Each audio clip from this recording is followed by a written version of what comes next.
It began with a hairline fracture in a cellar wall on the Rue de la Paix. Not a collapse, not a flood, just a thin, jagged vein in the limestone that shouldn't have been there. In the spring of 1906, Paris was a city obsessed with the surface, with the glittering artifice of the Belle Époque and the rising iron skeleton of the metro. But the earth has a memory, and it speaks in vibrations. When the tremors from the distant San Francisco cataclysm rippled across the tectonic plates, they found an echo here, in the soft belly of the French capital. I stood in that cellar, holding a lantern against the damp dark, and realized the crack didn't follow the line of the foundation. It followed a void. I touched the stone. It was cold, vibrating with a low-frequency hum that defied the silence of the street above.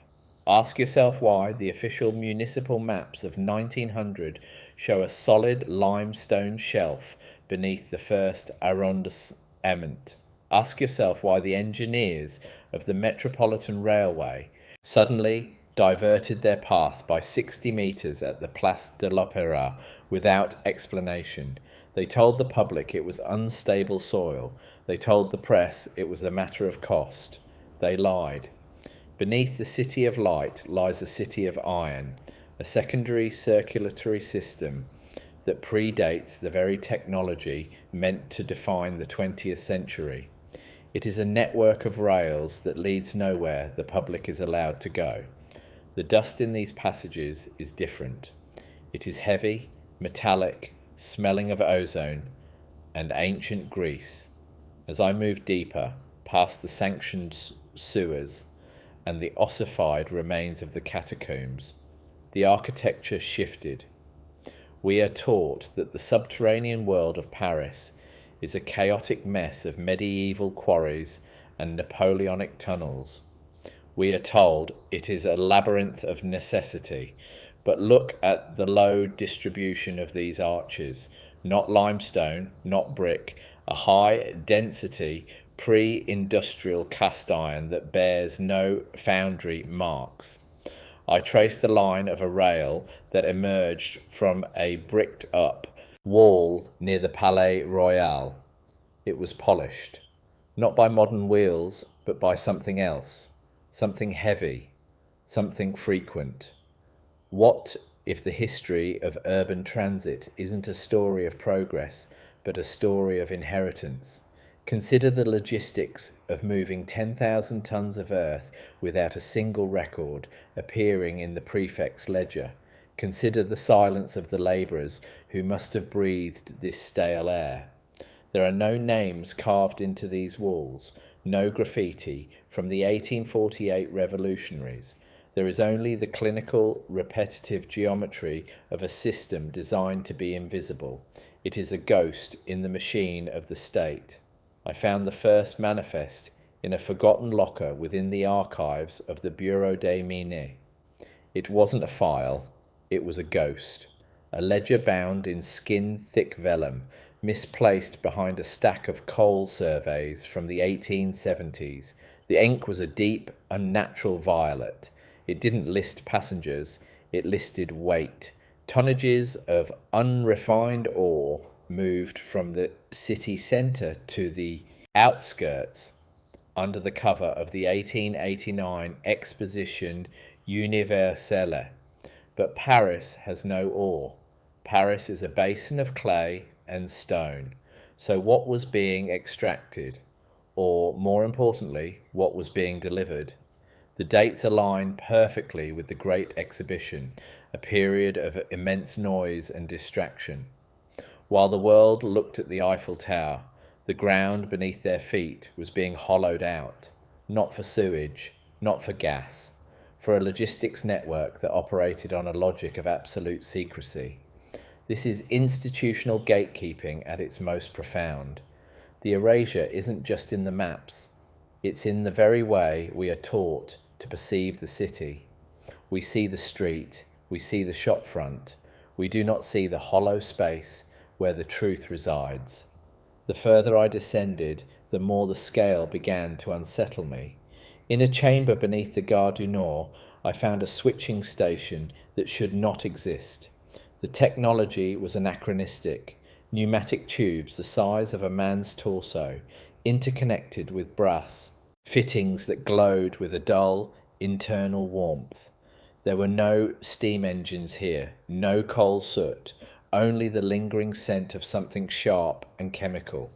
Ask yourself how a city of 3 million people can function without its masters having a private means of egress. What if the metro was never meant to be the primary network? What if it was the decoy? A noisy, crowded distraction to mask the silent movement of the real power in France. I followed a triple gauge track that sloped downward at a 4-degree angle, heading toward the Seine. The water above should have crushed these tunnels, yet they remained bone dry. The engineering defies the known limitations of 19th century hydraulics.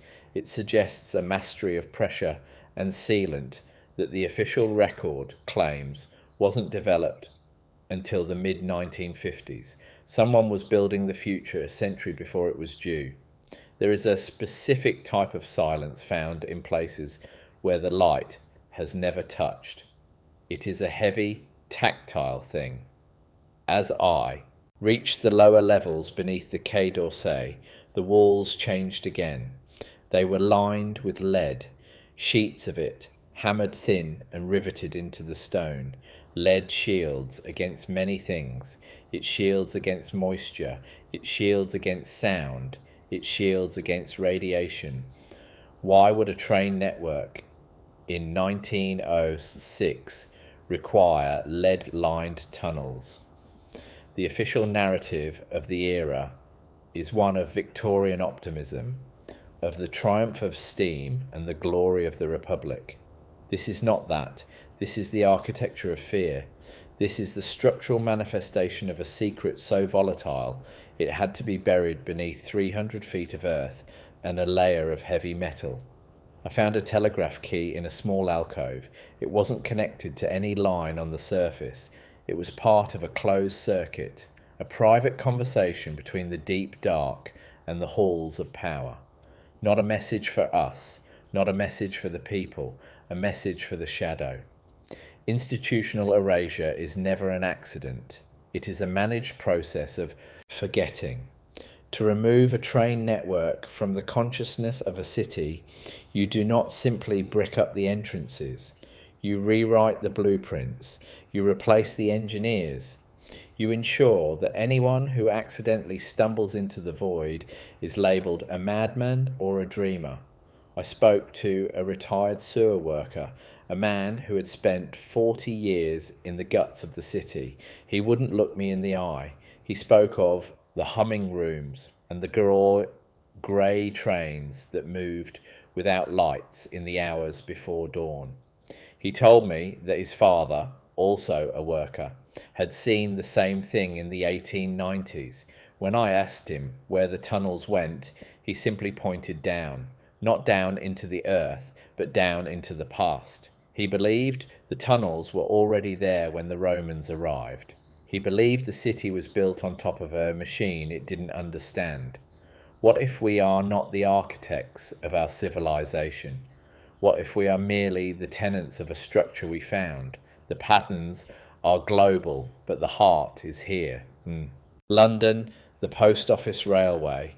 In New York, the beach pneumatic transit. In Paris, this nameless, lead-lined void. Every great capital of the 19th century saw a simultaneous, feverish effort to colonize the deep subsurface. We are told these were independent experiments in transit, a logical progression of the Industrial Revolution, but the similarities are too precise. The gauge of the rails, the composition of the iron, the strategic placement beneath government ministries. It is a singular design implemented by different hands, not a series of inventions, a global deployment. I found a junction where 5 tunnels converged into a single massive vault. The ceiling was lost in the dark. The air was moving in a rhythmic, pulsing fashion. like a giant lung. It wasn't the wind from the surface, it was a mechanical respiration. The system is still breathing. We must consider the possibility that the 1906 earthquake wasn't the cause of the revelation, but a failed attempt at containment. What if the tremor was an artificial event designed to collapse a section of the network that had become compromised? The records in San Francisco show a similar pattern. Fires that targeted the city's records departments immediately following the shake. In Paris, the seismic event coincided with the mysterious disappearance of the 1905 urban survey. The data was erased, the witnesses were reassigned.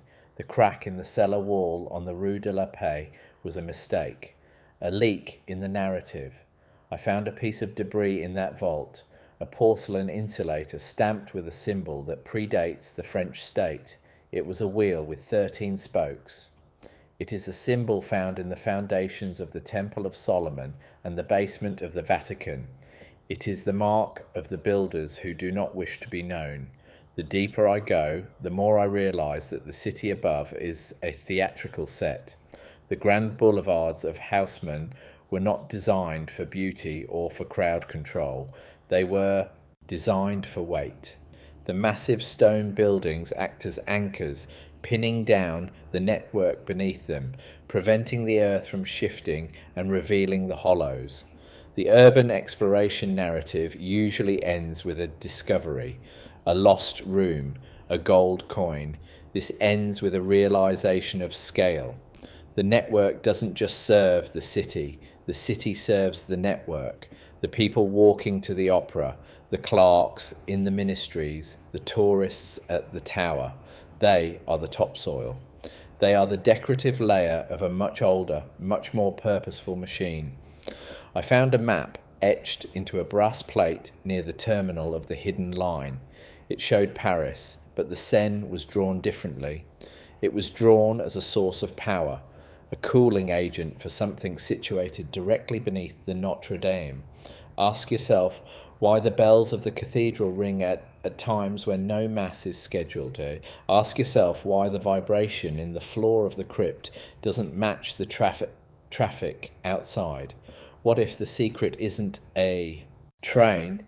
What if the train is just the delivery system for something that lives at the center of the web? I am standing now at the edge of a tunnel that drops vertically into a darkness so profound it seems to swallow the light of my lantern. The air coming up is warm and smells of ancient salt. I can hear the sound of wheels on metal, miles below, moving with a precision that no human hand could guide. The investigation doesn't end here. It can't. To know is to become part of the structure. To see the pattern is to be caught in its teeth. We are left with the unresolved loop. If the network was built to be hidden, why am I being allowed to find it? Or am I not finding it? Am I being pulled in? Not this, not that. Something else. The train is coming. I can feel it in my bones. The descent into the vertical shaft required a mechanical indifference to the body's protests. The ladder was not steel, but a composite material that felt organic to the touch, slightly yielding yet harder than any stone. As I climbed down, the geometry of Paris dissolved into a singular, crushing verticality. We are conditioned to think of the underground as a series of rooms, a basement for our civilization, but this was a frontier. The temperature climbed, the air grew thick with a static charge that made the hair on my arms stand as if in a perpetual state of shock. Why would a transit system require such depth? Standard subway tunnels operate within 30 meters of the surface to facilitate ventilation and access. This was plunging toward the Mohorovicic discontinuity. It suggests that the destination was not another part of the city, but another layer of the reality we inhabit. Consider the energy requirements of moving a mass at this depth. Not steam, not the primitive DC motors of the 1900s. The walls here were pulsing with a bioluminescent fungus that seemed to have been bred for illumination, a pale, flickering green that revealed carvings in the rock that were neither Latin nor Celtic. They were mathematical, equations for the folding of space, etched into the basalt by tools that left no marks of friction. I reached a platform that shouldn't have been there, a ledge of obsidian slick glass overlooking a subterranean sea of rails. Below me, the network expanded into a literal forest of iron. Thousands of tracks converged and diverged in a pattern that mirrored the neural pathways of a human brain. I watched a silent shape glide across the middle distance, a carriage that looked like a drop of liquid mercury moving without a visible engine. It didn't roll, it hovered. The sound it made was a low-frequency moan that I felt in my molars. This is the institutional erasure in its physical form. To see this is to understand that the Industrial Revolution was a cover story, a loud and smoky diversion to explain away the sudden appearance of advanced metallurgy and logistics. While we were being taught that we had mastered the piston, someone else was mastering the atom. Not here, not there, everywhere. I realized then that the earthquake of 1906 wasn't just a containment failure, it was a resonance test. They were checking the integrity of the shell. They were making sure the surface world was still firmly bolted down. In the centre of this cathedral of industry stood a pillar of translucent stone, rising from the floor and disappearing into the ceiling. It was filled with a moving golden fluid. I approached it, my breath visible in the chilled air, and saw that the fluid was carrying objects, artifacts, Roman coins, medieval swords, 18th century snuff boxes, and things that had no name, objects of glass and light that defied the laws of optics. This was the true purpose of the hidden train network. It wasn't moving people, it wasn't moving ore, it was moving time, or rather, it was moving the evidence of time's instability. Paris is built on a fault line of history, a place where the layers of the past are thin enough to leak through. The network is a filtration system. It collects the anomalies that shouldn't exist and transports them to the center for processing. Ask yourself, what happens to the things that go missing in a city? The people who step around a corner and are never seen again. The objects that vanish from locked rooms. They don't disappear.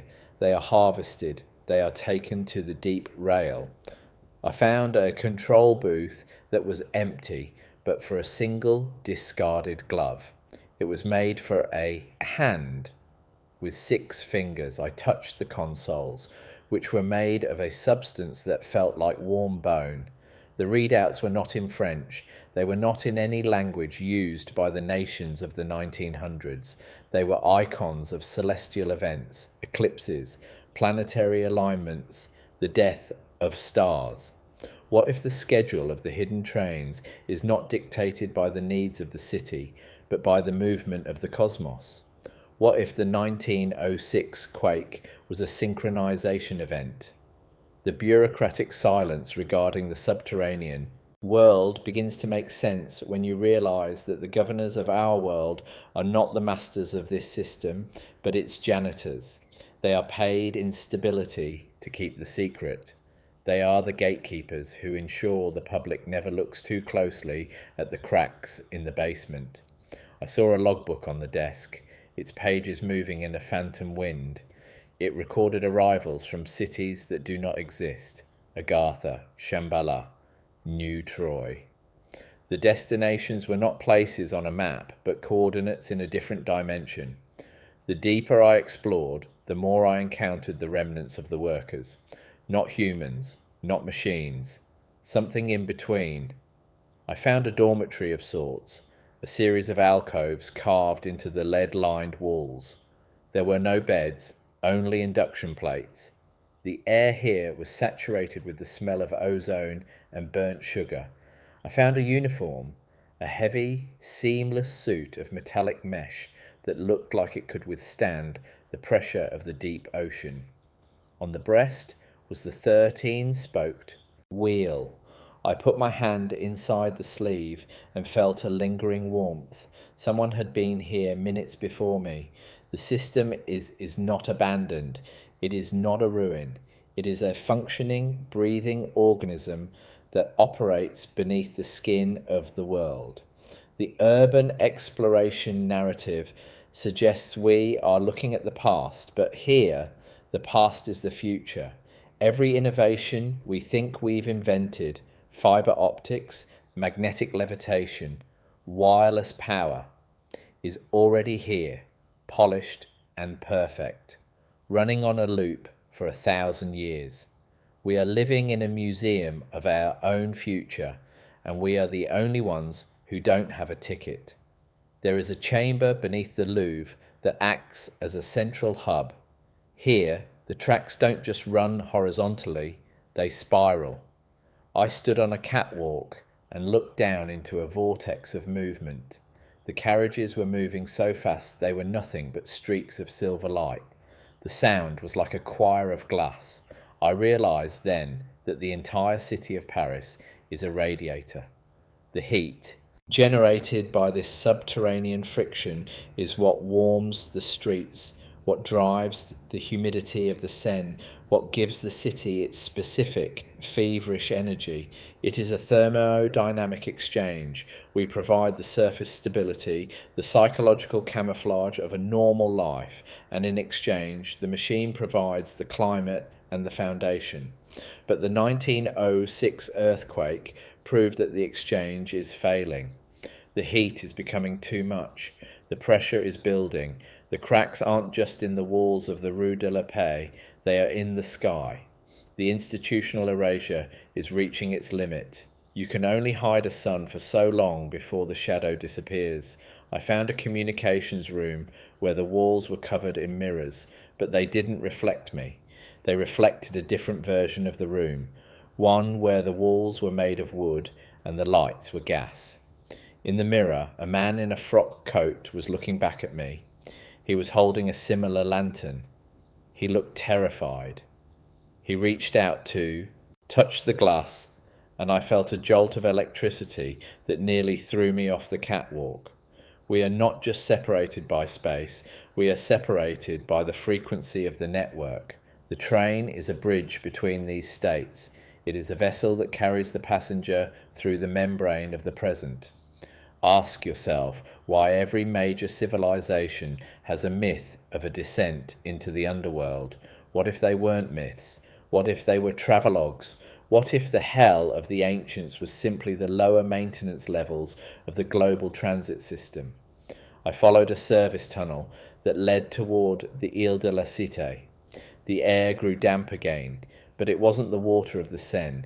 It was the water of an older river, one that flowed before the mountains were formed.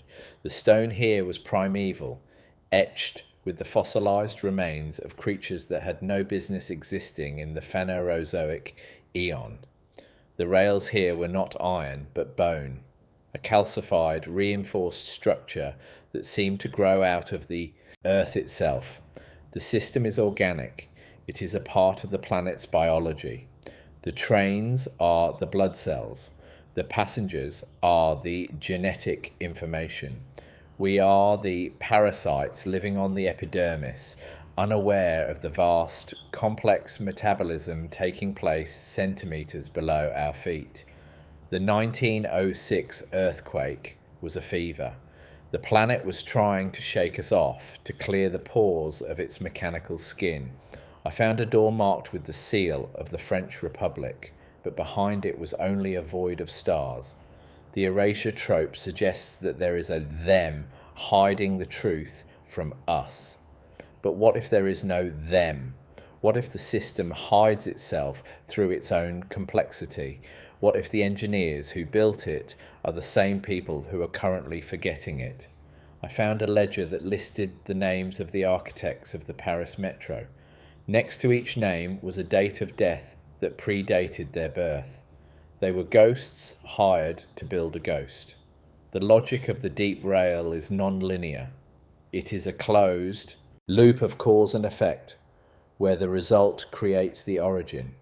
The earthquake of 1906 happened because I am here now, looking at the crack in the wall. My observation is the catalyst. The investigator is the evidence. I reach the final platform, a place where the rails simply end at the edge of a white, glowing abyss. There is no more track. There is no more stone. There is only the hum. I am standing at the end of the world, and it looks like a train station. The silence is absolute now, a vacuum that pulls the air from my lungs. I can see the lights of the next train approaching from the centre of the abyss. It isn't coming for the people of 1906. It isn't coming for me. It is coming for the city itself. Paris is a cargo. The history we know is just the packing material.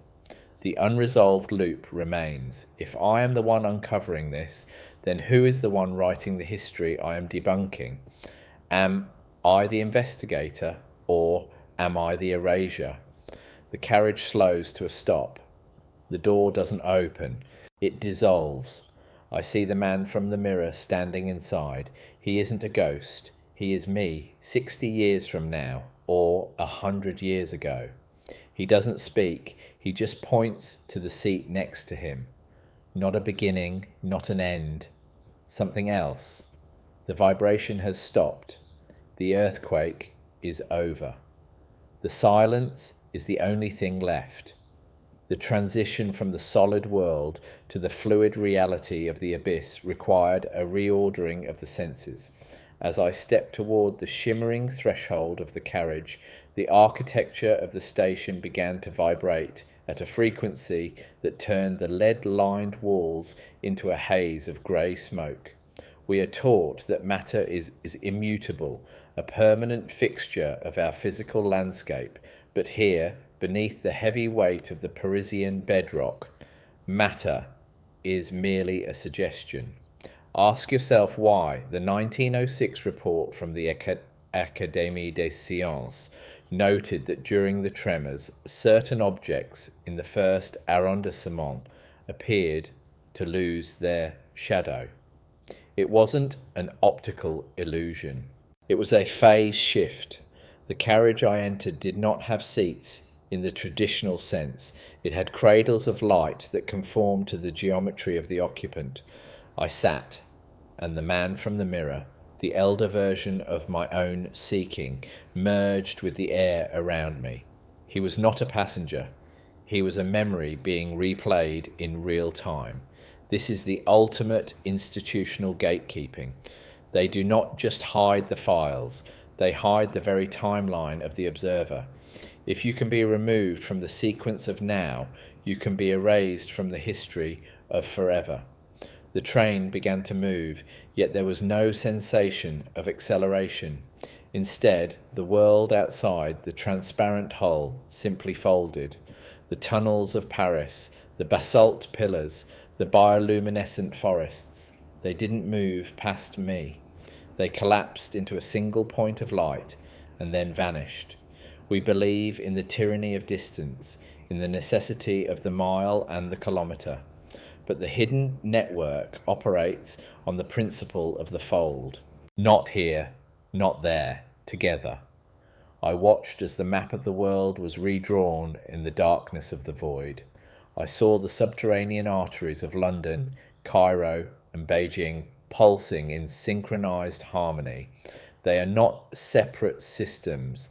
They are the same room, connected by doors we have been trained not to see. What if the borders of our nations are merely the decorative lines drawn on the ceiling of a much larger, singular vessel? The 1906 earthquake was not a local event. It was a global shudder, a hiccup in the engine of the world. Across the globe, in that same hour, 12 other investigators in 12 other cities were standing in 12 other cellars, watching a crack open in the foundation of their reality. The erasure trope, it was often framed as a conspiracy of men in dark rooms, but the evidence suggests something far more unsettling. The erasure is autonomous. The system has a self-correcting narrative. When I looked at the walls of the carriage, I saw text scrolling across the surface. News reports from the day after the quake. They were being rewritten in real time. The mention of the unnatural hum was being replaced by gas leak. The void in the earth became a subsidence of the soil. It was a linguistic immune response. The collective consciousness of the surface world was being purged of the anomaly. Ask yourself if your own memories of the past are your own, or if they are the updated files of a system that cannot allow you to remember the truth. The tension in the air was no longer mechanical, it was psychological. To be in this carriage is to be outside the protection of the lie. It is a lonely, sombre realization. The forbidden knowledge is not just a secret, it is a weight that pulls you away from the comfort of the herd. I saw a station flash by that was not built of stone or iron, but of pure, crystalline sound. It was the hub for the 1871 Commune, a moment in history that the official record claims was crushed by the Versailles army. But here, in the deep rail, the Commune never ended. It simply moved underground. I saw thousands of figures moving with a purpose that felt rhythmic and terrifyingly efficient. They were not building a city, they were maintaining a frequency. They are the disappeared of history, the ones who were too radical, too aware, too dangerous to remain on the surface.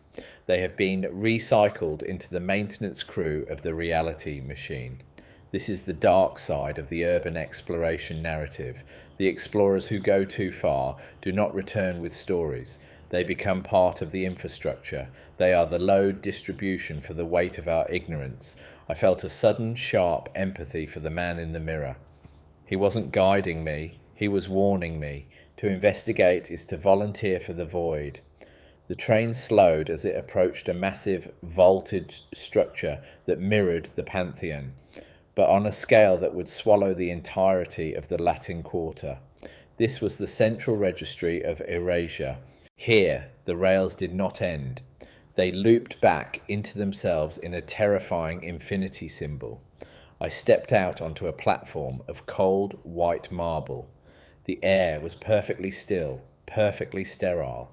There were no workers here, only rows of silver canisters, each one vibrating with a faint internal light.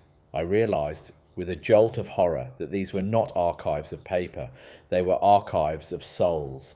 Each canister held the extracted essence of a witness, the people who saw the trains, the people who heard the hum, the people who touched the crack in the wall. They are not killed, they are stored. Their experience is removed from the timeline and placed here in the deep cold to ensure the narrative remains seamless. What if the ghosts of Paris are not the spirits of the dead, but the echoes of the erased trying to find their way back to the story? I walked toward a central console, my footsteps echoing with a rhythmic, staccato hollowness.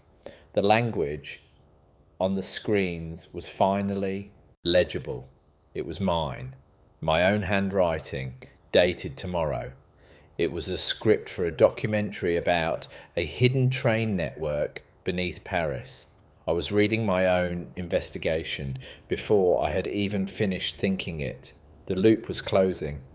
The staccato rhythm of the machine was matching the beat of my own heart. The institutional gatekeeping had reached its apex. They don't just control the past. They pre-write the discovery of the secret.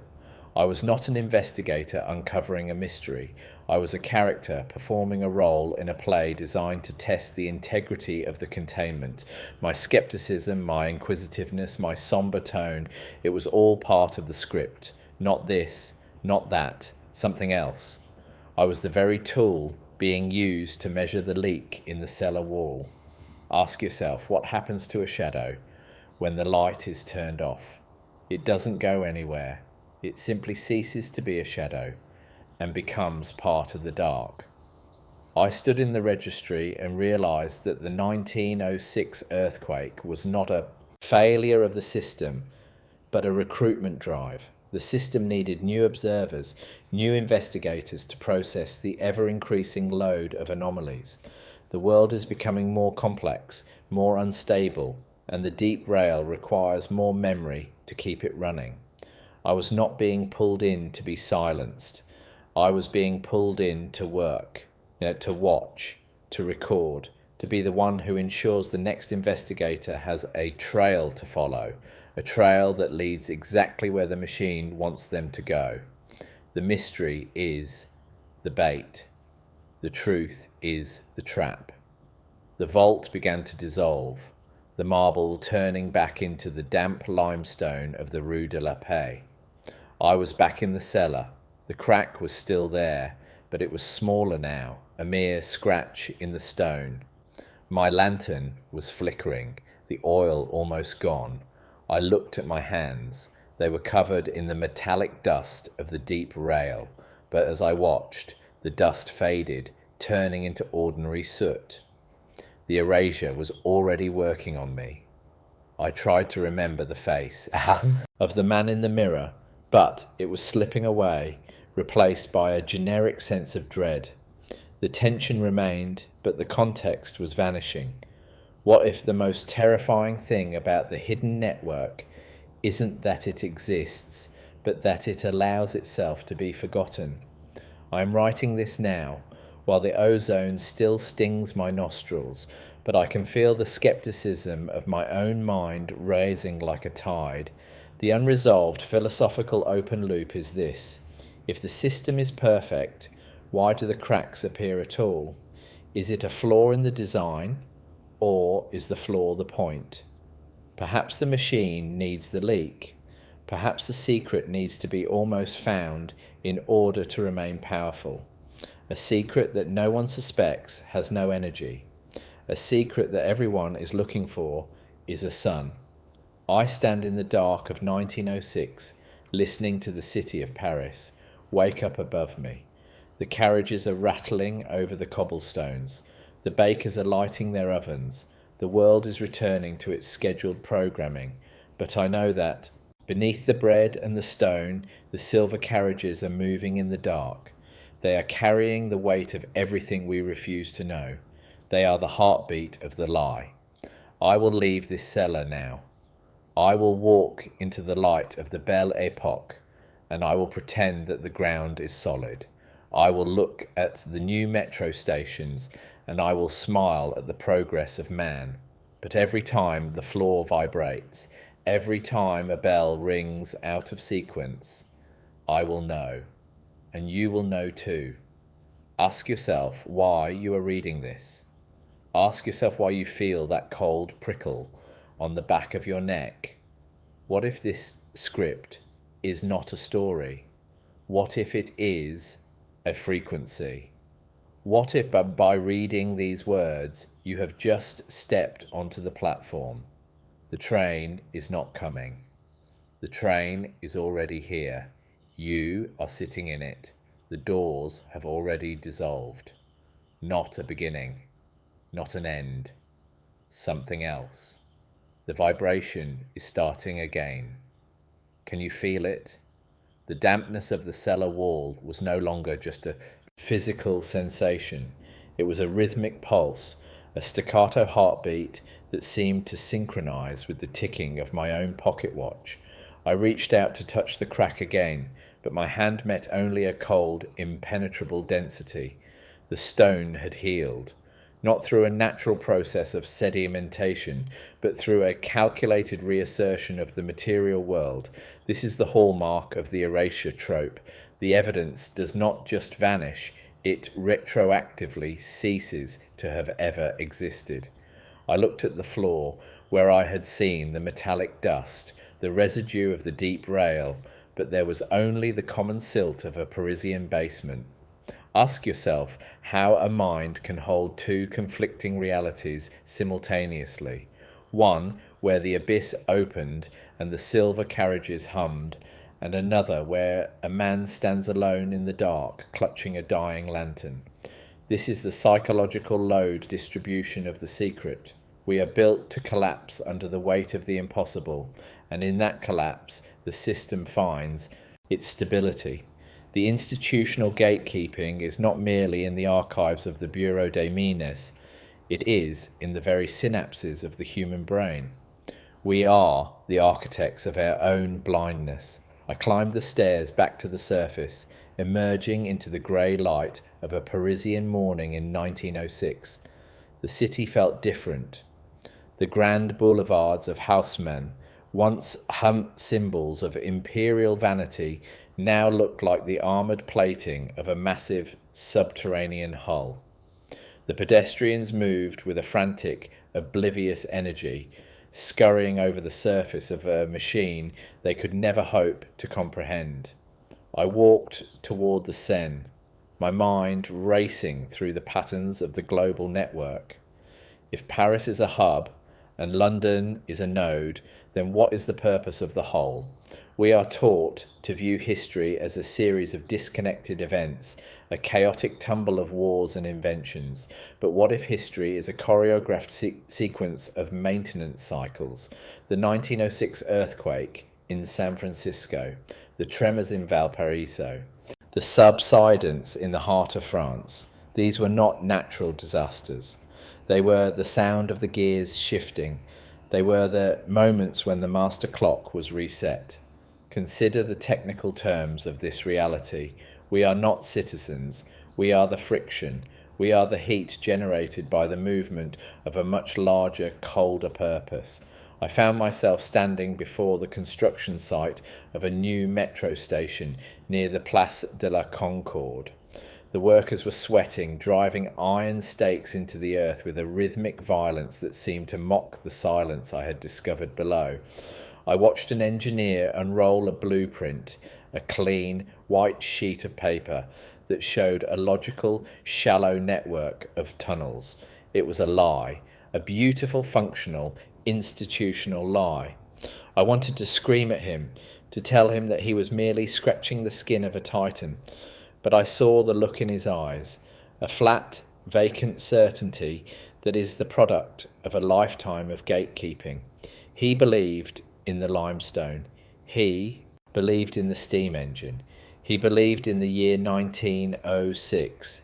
What if the year is not a date, but a coordinate? What if we are not moving through time, but being moved through a series of static chambers, each one labelled with a number? The hidden train network is the mechanism of that movement. It is the conveyor belt of our perceived existence. The sombre realization began to take hold that I could never return to the world of the surface. Not truly. Once you have seen the lead lining of the world, the gold leaf of the Belle Epoque looks like cheap tinsel. I went to the National Archives seeking the records of the 1889 exposition, the period when the tonnages of unrefined ore were moved. The files were there, neatly bound and smelling of cedar, but when I opened them, the pages were blank, not erased with chemicals, not censored with ink. They were simply never written. The paper was aged, the binding was authentic, but the content was a void. This is the perfection of the erasure. It does not leave a scar, it leaves a space where a scar should be. I touched the empty pages and felt the same hum I had felt in the cellar. The void is not empty, it is a pressurized silence. It is the sound of the machine running at full capacity. Ask yourself, if the history of the world is a book with blank pages, who is the one holding the pen? And what are they waiting to write?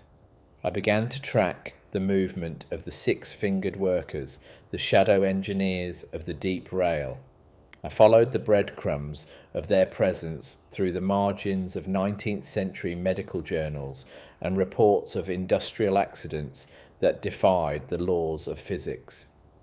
In 1894, a man in Lyon was found inside a sealed boiler, his skin transformed into a substance resembling translucent porcelain. In 1899, a telegraph operator in Marseille began receiving messages in a binary code 50 years before the concept was formalized. These are not anomalies. These are the leaks. The system is not perfectly sealed. The 1906 earthquake was the largest leak of all, a catastrophic breach that required a global effort of narrative containment. The historical mystery we are investigating is not a cold case. It is a living, breathing emergency. The tension is not in the past. It is in the vibrating floor beneath your feet right now. The investigator is not a historian. He is a witness to a crime that is still being committed. The pattern-based investigation led me back to the water. The Seine is the cooling system, yes, but it is also the conduit. I hired a small boat and drifted near the foundations of the Notre Dame, where the stone meets the murky depths. I lowered a weighted line, not with a hook, but with a sensitive copper coil. I wasn't fishing for fish. I was fishing for the frequency. At 30 meters, the line began to scream. Not a sound audible to the ear, but a vibration that travelled up the cord and into my marrow. It was a broadcast, a repetitive, rhythmic signal that translated in my mind as a series of coordinates. They pointed to the centre of the Atlantic, to the deep trenches where the plates of the earth are born. The hidden train network of Paris is just a single limb of a global organism that nests in the crust of the planet. Not this city, not that city. One city, a singular subterranean metropolis that uses the surface world as its garden and its graveyard. As the sun began to set over the Louvre, casting long, skeletal shadows across the courtyard, I understood the contrast of scale. We are so small. Our empires, our wars, our investigative documentaries. They are the chatter of insects on the hood of a moving car. The institutional erasure is not a cruelty. It is a necessity. If we knew the truth, the friction of our terror would melt the machine. We are kept in the dark for the same reason a passenger is kept in the cabin, so we don't interfere with the navigation. But the 1906 earthquake has given us a glimpse of the cockpit. We have seen the six-fingered hands on the controls. We have seen the stars in the basement, and now we cannot go back. The conspiratorial nature of this knowledge is a poison. It isolates you. It turns the city into a cage. What if the freedom we cherish is just the length of the leash provided by the builders? I returned to my rooms and began to write, the staccato rhythm of the typewriter echoing the heartbeat of the deep rail. I am recording the erasure as it happens. I can feel my own memories of the cellar wall beginning to blur, the sharp edges of the mercury-coloured carriage softening into the fog of a dream. This is the staccato of the end. Not a bang, not a whimper, a fading pulse. I am writing this for you, the one who will find this script in a locker that shouldn't exist, in a station that hasn't been built yet. You will ask yourself why the ink is a deep, unnatural violet. You will ask yourself why the paper feels like warm bone, and you will realize that you are not reading a history. You are reading a set of instructions. You are the next load-bearing element in the architecture of the secret. The unresolved philosophical open loop remains. If the secret is meant to be kept, why is the investigation allowed to reach this far? Perhaps the machine doesn't just need janitors, it needs poets. It needs someone to frame the horror in a way that makes it look like a mystery.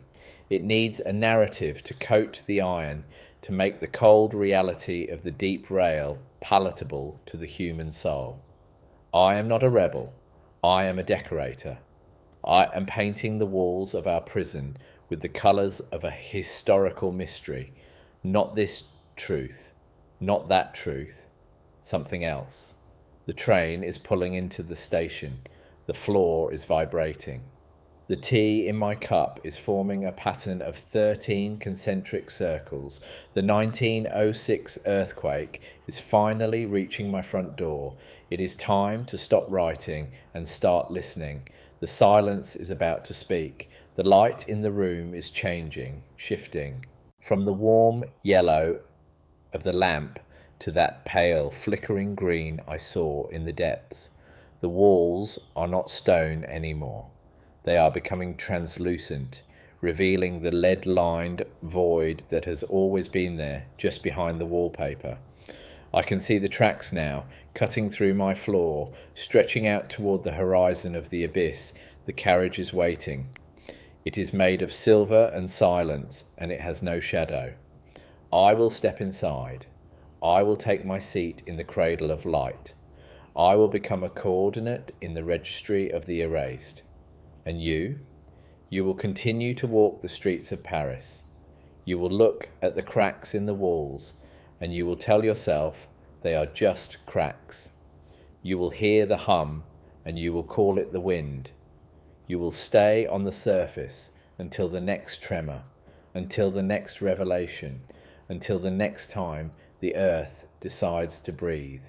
The transition from the tactile world of the 1906 cellar to the sterile, frictionless reality of the deep rail is not a journey through space, but a shedding of the self. As I sat in that cradle of light, the mercury-coloured carriage did not move through the earth so much as it moved the earth around us. We are taught to perceive motion as a displacement within a fixed container, but the hidden network operates on a logic of displacement of the container itself.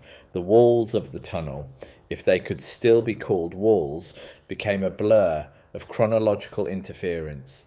I saw the Paris of 1789 flickering like a dying film strip, the smoke of the revolution rising in reverse. I saw the muddy banks of the Lutetia before the first stone of the Roman foundations was laid.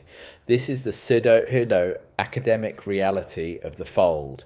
Time is not a line, but a fabric, and the deep rail is the needle that pulls the thread through. Ask yourself why the official geological surveys of the Seine basin are so frequently revised. It is not because the earth is shifting. It is because the timeline is being restitched.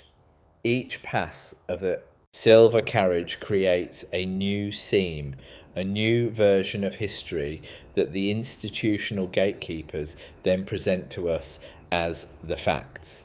The interior of the carriage began to resonate with a staccato hum, a series of rhythmic clicks that seemed to translate directly into the centre of my brain. Not speech, not code, something else. It was the sound of a data transfer.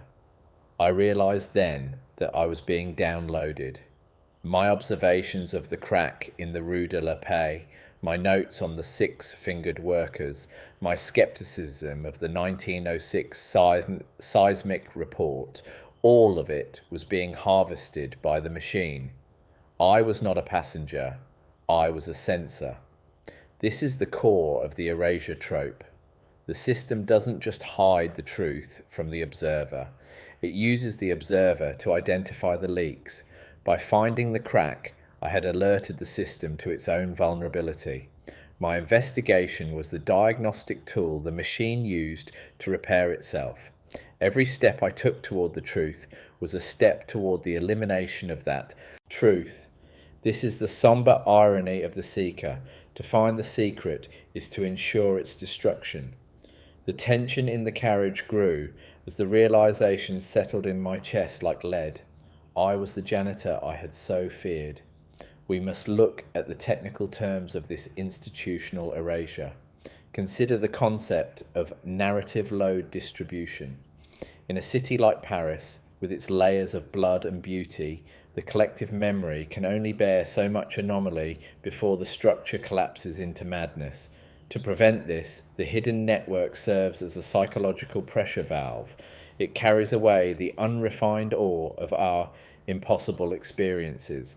When a man in 1906 sees a train that moves without steam, that memory is a weight that threatens the stability of the Belle Epoque. The system extracts that weight. It places it in a silver carriage and sends it into the abyss. What is left behind is a gas leak or a hallucination. The history, we are taught, is a hollowed out shell, a lightweight construction designed to float on the surface of a much heavier reality. Ask yourself, what if the things we call myths are simply the memories that were too heavy to be completely erased? What if the dragons and the gods are just the distorted shapes of the deep rail seen through the fog of a partial deletion? I watched through the transparent hull as we passed a junction labelled with a symbol that defied human geometry. It was a point where 7 dimensions appeared to intersect, a knot of iron and light that made my eyes ache. This was the grand central of the erased. Here, the trains from all eras and all possible versions of Paris converged. I saw a carriage filled with men in the uniforms of the Napoleonic Guard, their faces frozen in a state of perpetual shock. I saw another filled with people in clothes that looked like liquid glass, their skin glowing with an internal phosphorescence. We were all being moved toward the same destination. Not a place, not a time, state of non-existence. The erasure is global, but the processing is centralized. The 1906 earthquake was the signal for a mass transit of the compromised. We were the unrefined ore being cleared from the mine. The machine was purging its sensors. The rhythm of the carriage changed, the staccato clicks slowing into a low, mournful drone.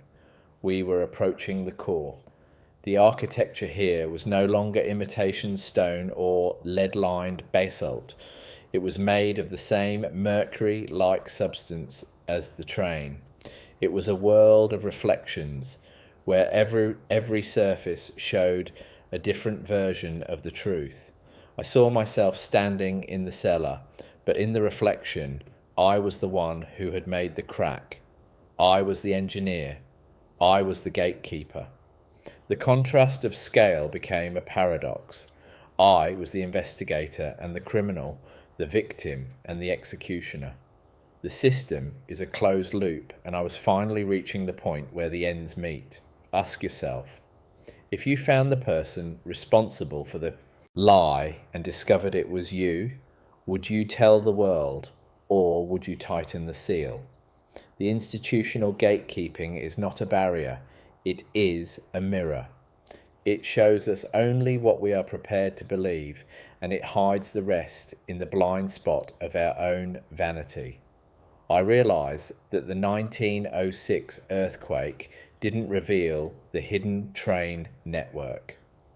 The network revealed the earthquake. The tremor was a byproduct of the system's sudden expansion, a physical manifestation of a massive intake of new data.